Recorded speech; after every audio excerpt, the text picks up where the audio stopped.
Bueno, buenas tardes. La verdad que un gusto estar acá en esta feria en Concordia. Felicitaciones a los organizadores de este evento.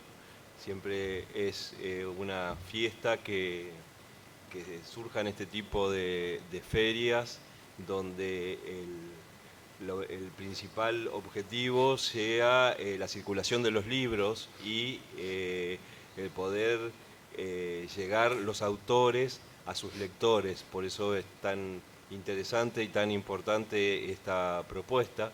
Y bueno, también esta oportunidad que nos dan a algunos de los ganadores del premio Fray Mocho, que bueno, sobre todo nosotros somos los últimos en estos años que han resultado elegidos, ¿no es cierto?, en este certamen. Y bueno, yo como para empezar me gustaría destacar esta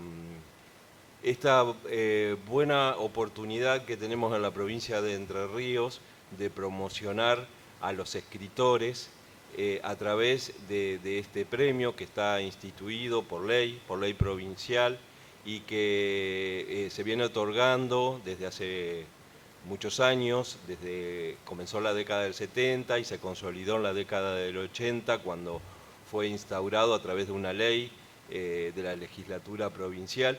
Y es muy importante porque los escritores del interior del país, sobre todo, tenemos por ahí esta dificultad de lograr llegar a la publicación de nuestras obras y sobre todo enfrentarnos a las dificultades que significa la circulación de nuestros libros, ¿no es cierto?, el de poder llegar a los lectores.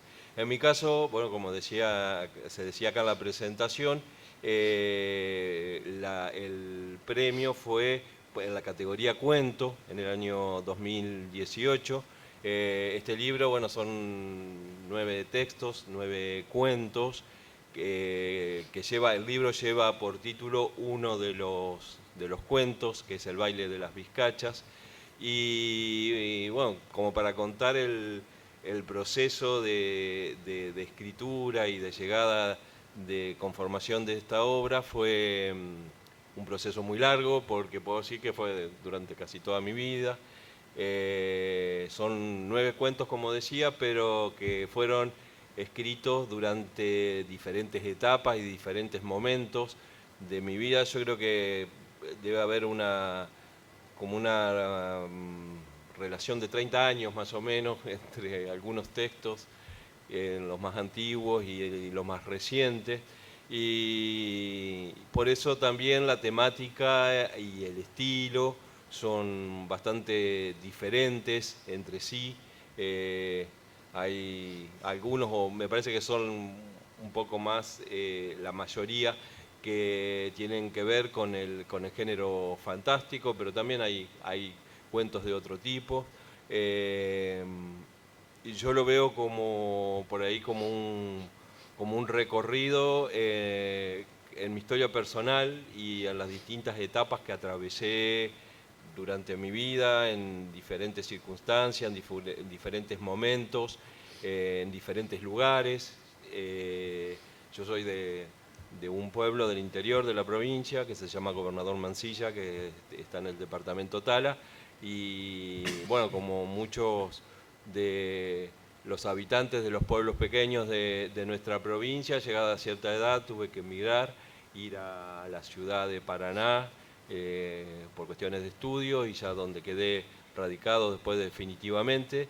Y bueno, todos esos pasajes, esas circunstancias que fueron variando a través de mi vida, creo que de alguna manera también quedaron plasmadas en este libro y en estos cuentos.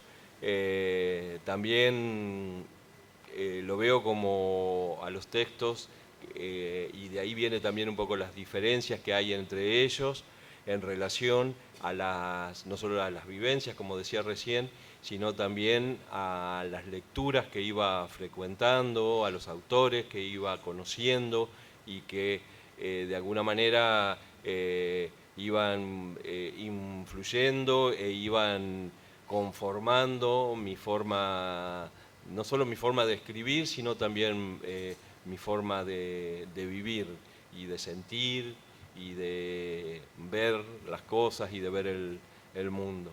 Pero bueno, me parece, vuelvo a decir, muy interesante, y estoy muy agradecido de que nos permitan este encuentro con ustedes y este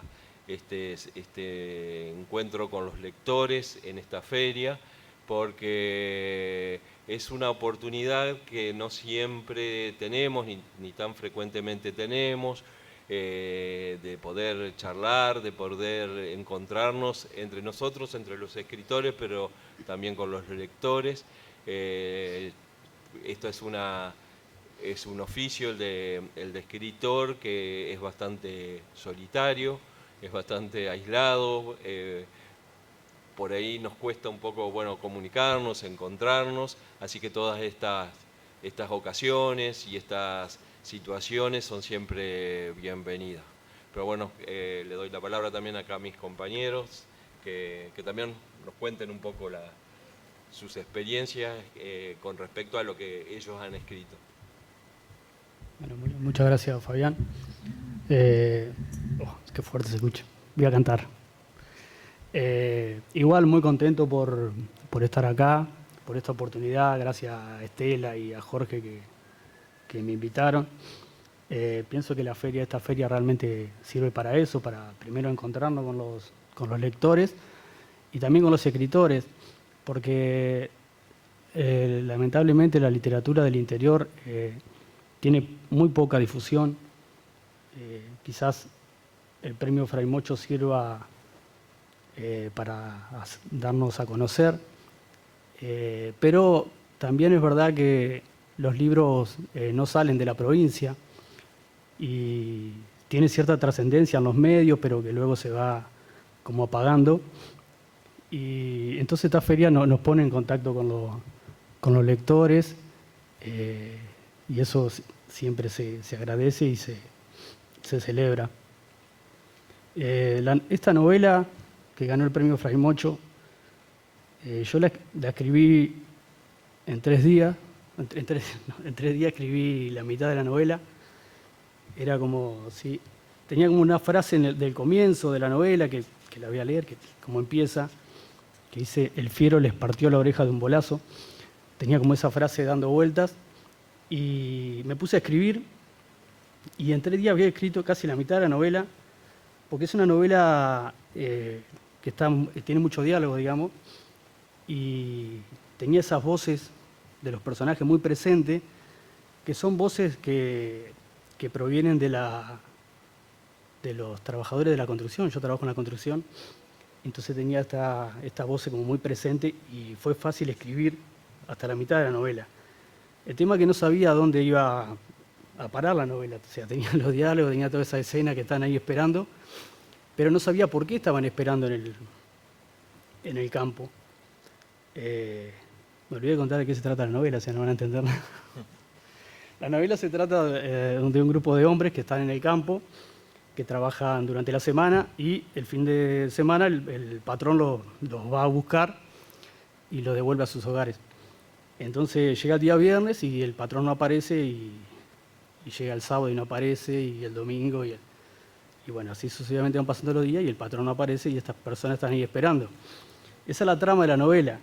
Y esta trama surge de una experiencia personal. Yo estaba haciendo de sereno en una obra de construcción que había parado durante 6 meses, y hacía del turno de las 6 de la mañana a las 6 de la tarde, y llegó a las 6 de la tarde y el sereno de la noche que me tenía que relevar no aparecía, ¿no?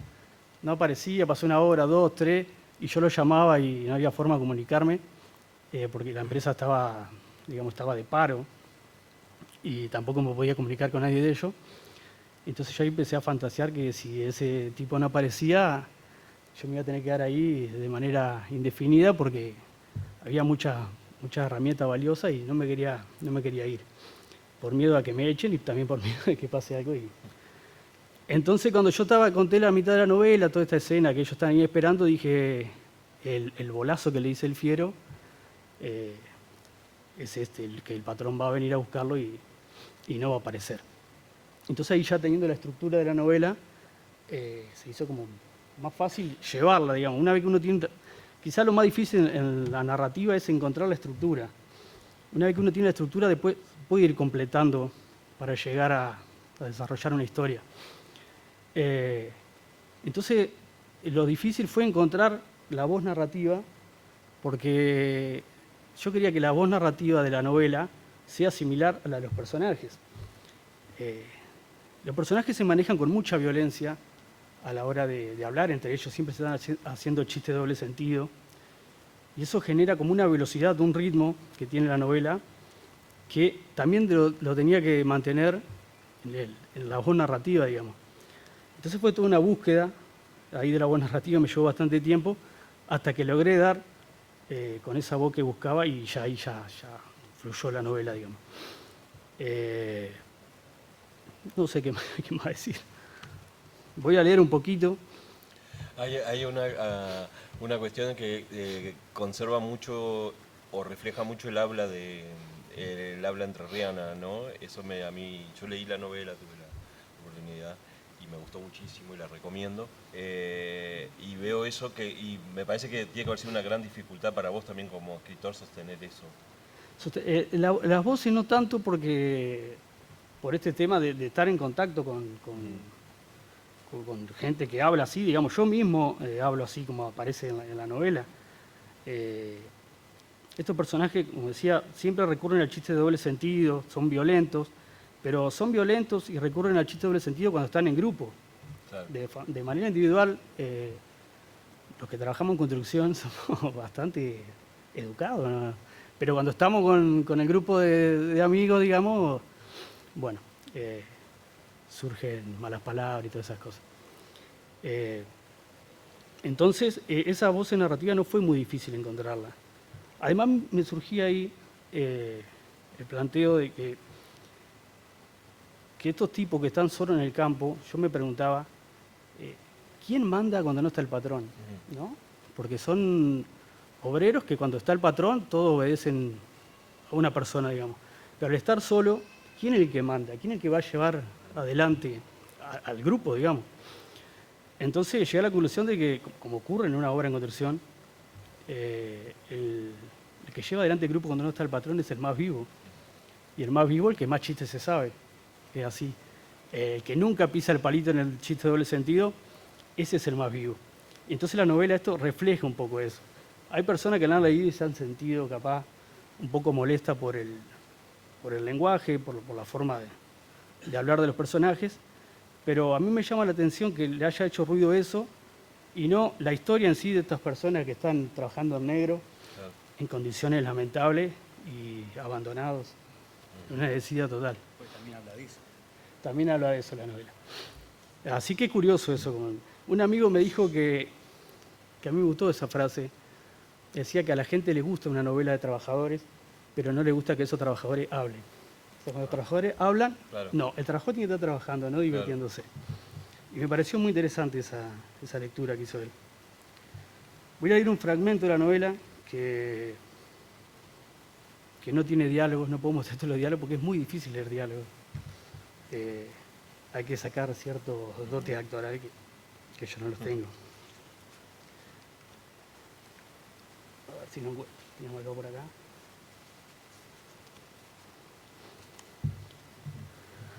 Lloraba una calandria entre los arbolitos del monte.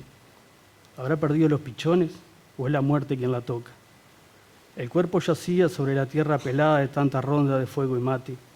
Las hormigas negras le subían por los dedos, caminaban por el brazo y después buscaban el fresco entre la camisa de grafa y la remera y se quedaban ahí, dormiditas, fatigadas de tanto sol. Los hombres permanecían sentados en silencio. Había pasado 5 horas ya desde que sonó el disparo y desde entonces no habían cruzado palabras más que para lamentarse o largar, sin fuerza, desganados, algún que otro insulto que se perdía entre el griterío de los pájaros y del viento que soplaba desde el norte. Más allá de las cuchillas caía la tarde fúnebre. Cuando llegó la noche, desparramaron los colchones junto a la casilla y se tiraron boca arriba a descansar. No durmieron por tandas, abriendo de tanto en tanto los ojos para mirar en dirección al cuerpo, ver el bulto oscuro tendido en el suelo y sentir que la muerte aún seguía demasiado cerca. Cuando llegó la madrugada y el cielo cubrió todo con su manto negrísimo, el fiero comenzó a llorar, primero con una especie de llanto quedito, inaudible casi, como quien llora encerrado en un baño en medio de una reunión, luego con desesperación y sin consuelo. Lloraba a mares, movía la cabeza de acá para allá, mientras las lágrimas le brotaban de los ojos, surcaban lentas, gruesísimas, las mejillas sin rasurar e iban a parar a la boca. Los otros lo escucharon, pero se quedaron en silencio. Ninguno tuvo la fuerza de levantarse y pedirle que se callara. Creyeron que, de alguna manera, empezaba a pagar su culpa.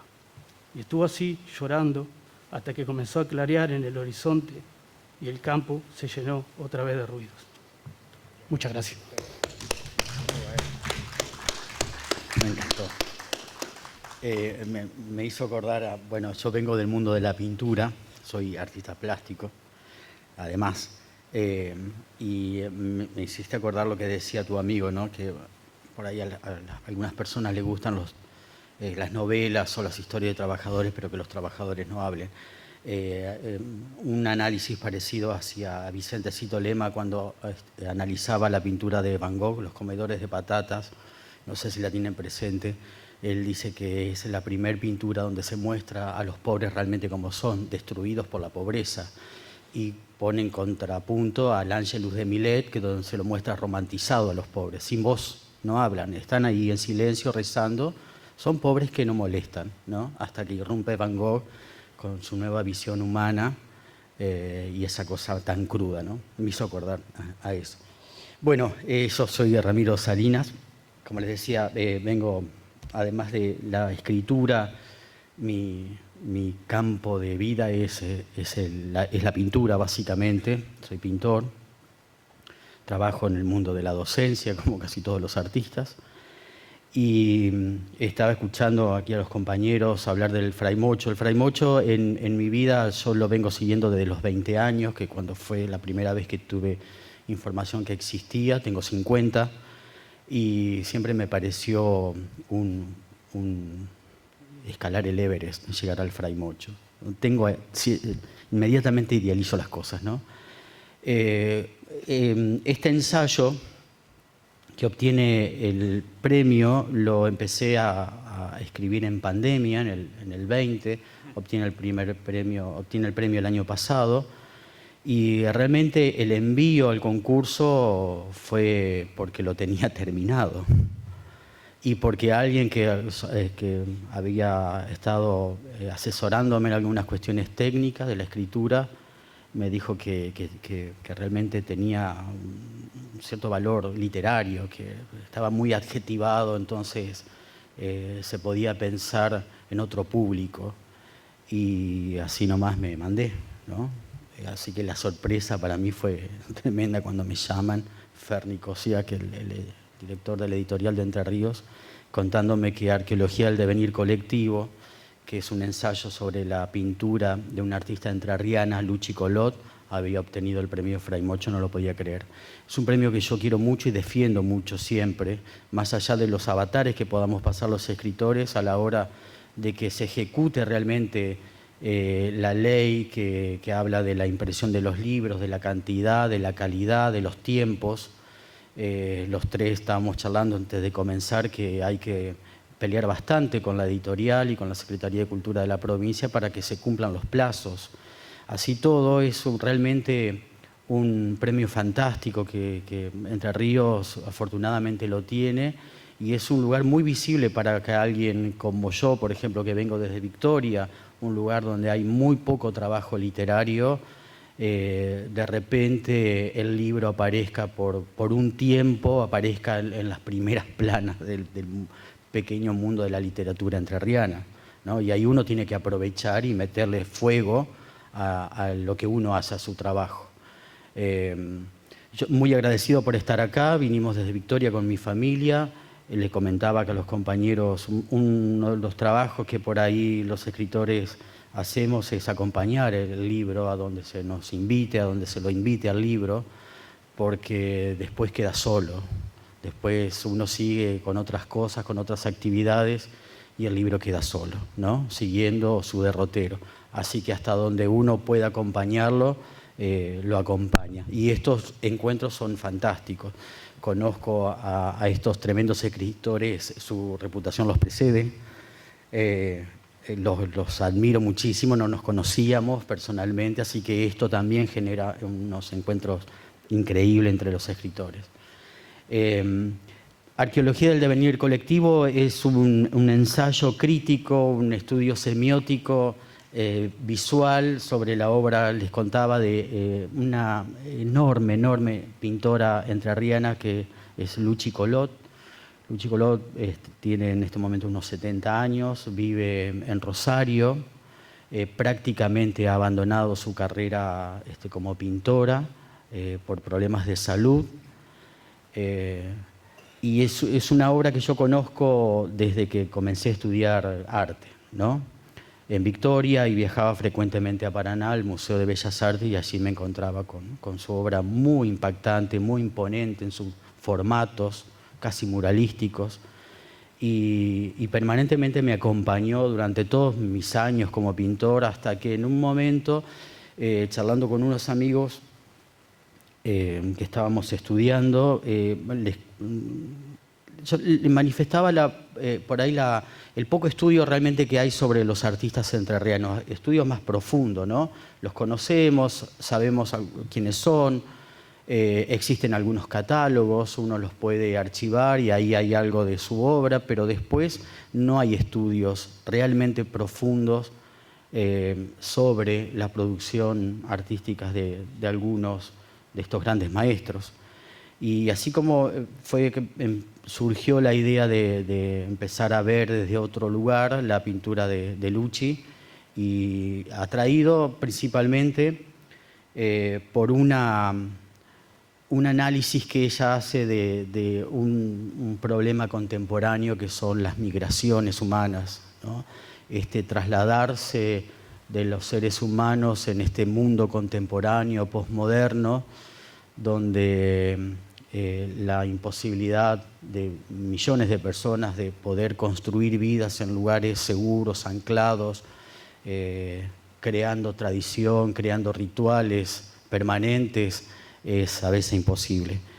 Y veía eso y empecé a leer otros autores, como estábamos charlando hace un rato, autores contemporáneos que hablan sobre esta tragedia humana, ¿no? El problema del deambular de lo humano, ¿no? Que es el subtítulo, el deambular de lo humano. Y increíblemente iba analizando que en esta pintura de Luchi, la figura humana a lo largo de los años, la figura humana le decimos los artistas plásticos a las personas, ¿no? Que están pintadas, se iban sintetizando cada vez más hasta quedar apenas como una pequeña figurilla bidimensional, y unas amontonadas al lado de las otras o en enormes soledades, inmensas soledades. Y ahí me parecía que había una tremenda metáfora de lo contemporáneo, de cierta tragedia contemporánea. Y una visión bastante oscura y crítica, pero que me parecía que había que empezar a sumergirse en esos otros significados que se podían encontrar en esa obra. Y así surge este análisis enmarcado por otros autores, o tomando otros autores tal vez como para justificar un poco mi mirada, ¿no? Byung-Chul Han, también bueno, hay algo de Sartre, también está el mito de Sísifo, que Luchi Colot lo cita bastante en su obra. Y bueno, el jurado que decide reconocer este libro habla del cruzamiento, que es un poco, a mí me parecía que estaba resumido en esa idea, el espíritu del libro. Desde la literatura, desde el lenguaje de la literatura, poder hablar desde la pintura. y la pintura cómo mira la literatura, ¿no? En ese cruzamiento. No es un libro ilustrado, ni es un catálogo. Es un cruzamiento de dos lenguajes, el lenguaje visual y el lenguaje literario, tratando de pensar el mundo desde una autora, ¿no? que excede, que a ella misma le excede sus temas, sus preocupaciones, sus angustias, las exceden y exceden su obra, hasta tal punto que va tocando otros autores sin quererlo, ¿no? También. Porque, como creo, por ahí está dicho en el libro, como decía, aseguraba Freud, ¿no? Lo más importante, el artista no sabe que lo sabe. Y hay algo de esa cuestión inconsciente, ese catalizador inconsciente que tienen algunos artistas, en ser realmente testigos muy fuertes, muy concretos de su tiempo, ¿no? Bueno, y a partir de allí es como surge este ensayo que mira la obra de Collot, pero también tocando otros autores desde la sociología, desde la filosofía y desde la psicología, ¿no? Un poco como para ir dando marco a un análisis que si bien es subjetivo, podría ser caprichoso también, ¿no? Y sin sentido. Un poco los que escriben, los que nos gusta mucho la crítica, nos amparamos bajo el nombre de otros grandes autores, como para decir lo que uno cree ahí subterráneamente. Así que bueno, estamos con estos tres libros, novela, ensayo y cuento. 3 libros que pertenecen al catálogo de la editorial de Entre Ríos. 3 libros que están hoy aquí en la feria y 3 escritores que podemos encontrarnos aquí junto a ustedes, que me parece ya una celebración. No les leo porque no les quiero aburrir después de lo Sebastián, que me encantó. No, yo no voy a leer ensayo porque es un poco más aburrido. Pero bueno, muchas gracias por estar. Si alguien quiere hacer alguna consulta, alguna pregunta, Fabián es el moderador. Así. Me acabo de enterar. No, yo lo que quería agregar a lo que veníamos diciendo, que habíamos destacado el tema de la existencia del premio Fray Mocho, algo que valoramos los tres.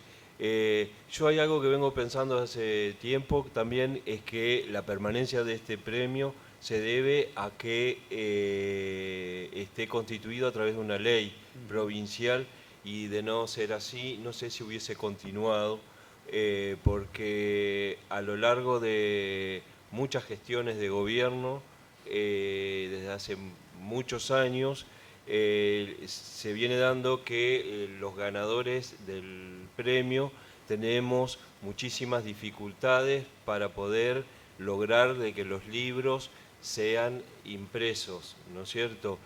Según la ley se deben imprimir 1000 libros.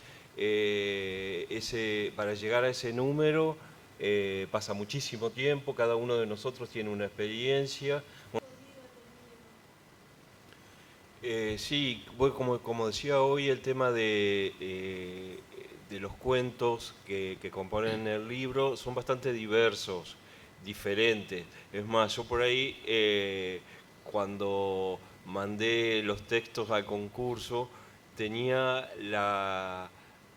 no sé cómo decirlo, pero era como, me hacía ruido, bastante ruido releerlos, porque me parecía que quedaba como que fueron escritos por diferentes personas, porque yo los sentía muy diferentes, pero como decía hoy, porque fueron escritos durante mucho tiempo y en momentos diferentes de mi vida, en diferentes lecturas, diferentes situaciones y todo eso. Entonces, por ahí me parece que hay como que tienen una diversidad de estilos y que pueden llegar a diferentes personas o diferentes lectores, ¿no es cierto? De acuerdo a las devoluciones o a los comentarios por ahí que he recibido, me parece que es más para los lectores como de un público más adulto, ¿no es cierto? A pesar de que lleva por ahí a la confusión por el título, porque el título es El baile de las vizcachas, parece que fuera literatura infantil. También por ahí me han dicho por la portada, que a mí me encanta la ilustración de portada, que es de una artista que es amiga mía de allá de Paraná, que yo le pedí que fuera ella la que lo ilustrara. Pero por ahí se presta un poco a la confusión y parece como que fuera de literatura infantil, pero en realidad el cuento claramente está dirigido a un lector adulto, ¿no es cierto? Esto que las vizcachas bailan no es una fantasía, sino que sucede, o bueno, realizan un cierto movimiento a la noche, a la luz de la luna, ¿no es cierto? Entonces ese baile no es demasiado fantasioso, sino que es algo que se da. Y bueno, y ese cuento fue el más actual de todo el libro. Prácticamente lo escribí para el libro, mientras todos los anteriores fueron una recopilación de cuentos que yo escribí durante mi vida. Este último, y por eso da el nombre un poco, porque es el más reciente y es el que escribí especialmente para esto. Hay varios cuentos que son del orden de lo fantástico más que nada, que es un género que a mí me gusta mucho, pero después hay otros que son como mucho más realistas, ¿no es cierto? Hay algo algunos que reflejan la vida del pueblo, de los pueblos, digamos, porque bueno, tiene que ver con mi infancia y adolescencia, donde yo viví en un pueblo. Otro, por ahí el primero, es que es más urbano y se desarrolla claramente en Paraná, que es donde yo vivo. Hay otro que se desarrolla en el campo, que tiene mucho ambiente rural, en fin, pero bueno, pero está, creo que más orientado o con más llegada hacia un público adulto, me parece. Yo he intentado, ahora que me haces esa pregunta, que es muy lindo, es muy interesante porque me trae algo, yo he intentado escribir literatura infantil y me ha resultado casi imposible. Me parece muy, muy difícil. Me gusta leerlo, o sea, leerlo me atrapa leerlo para mí, ¿no es cierto? No solo para un chico o algo así, sino leerlo para mí porque me gusta cómo está creado ese mundo tan especial, ¿no es cierto?, tan mágico y tan que fascina a los chicos, pero me parece muy difícil. Me encantaría poder escribir literatura infantil o juvenil o adolescente, una cosa así, pero bueno, son por ahí mundos que todavía no he podido acceder.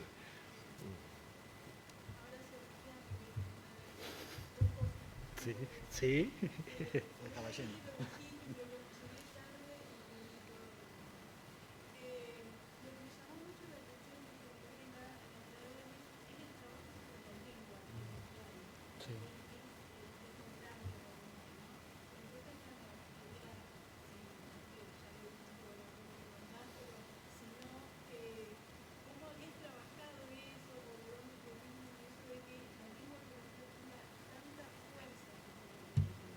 Sí, yo había contado que el lenguaje que manejan los protagonistas proviene de experiencia personal, digamos, de gente de mi barrio, del trabajo sobre todo, y que no fue un gran esfuerzo porque uno tiene las voces muy presentes de esa gente. Y además porque uno hace literatura con lo que tiene a mano. Yo vengo de una familia donde nunca hubo un libro en casa. Mi abuelo era analfabeto, no sabía ni leer ni escribir. Y lo que se hablaba siempre en casa eran los problemas de trabajo, de cobrarle a este, cobrarle a lo otro. Mi viejo era albañil. Y así que uno hace literatura, por lo menos en mi caso, ¿no? A lo mejor hay gente que con lo que tiene a mano, ¿no? Algunos hacen literatura con los libros que tienen en su espalda, como decía David Viñas. Borges, ¿qué no va a escribir bien si tiene 3 bibliotecas atrás? Así que el tema del lenguaje es algo cotidiano que no me costó. Quizás sí forzaba alguna palabrita para que quede más entrerriano, pero el ritmo y la forma de hablar viene de escuchar, nada más que eso.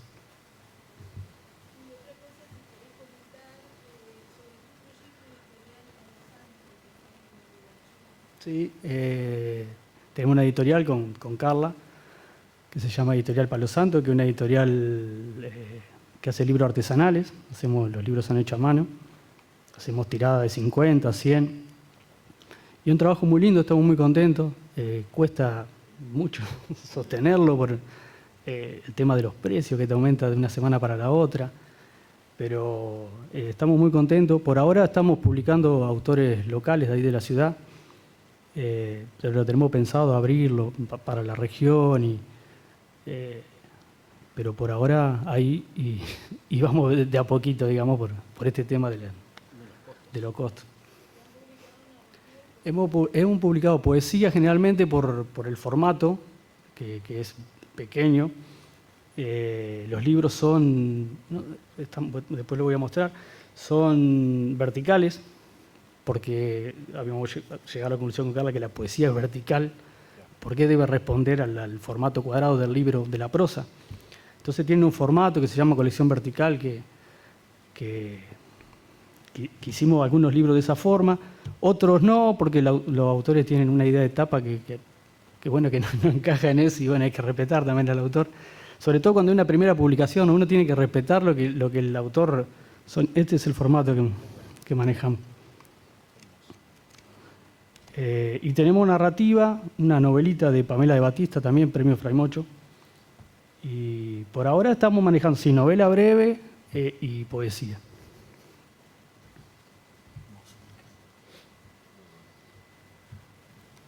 ¿Cómo lo venden? Lo vendemos en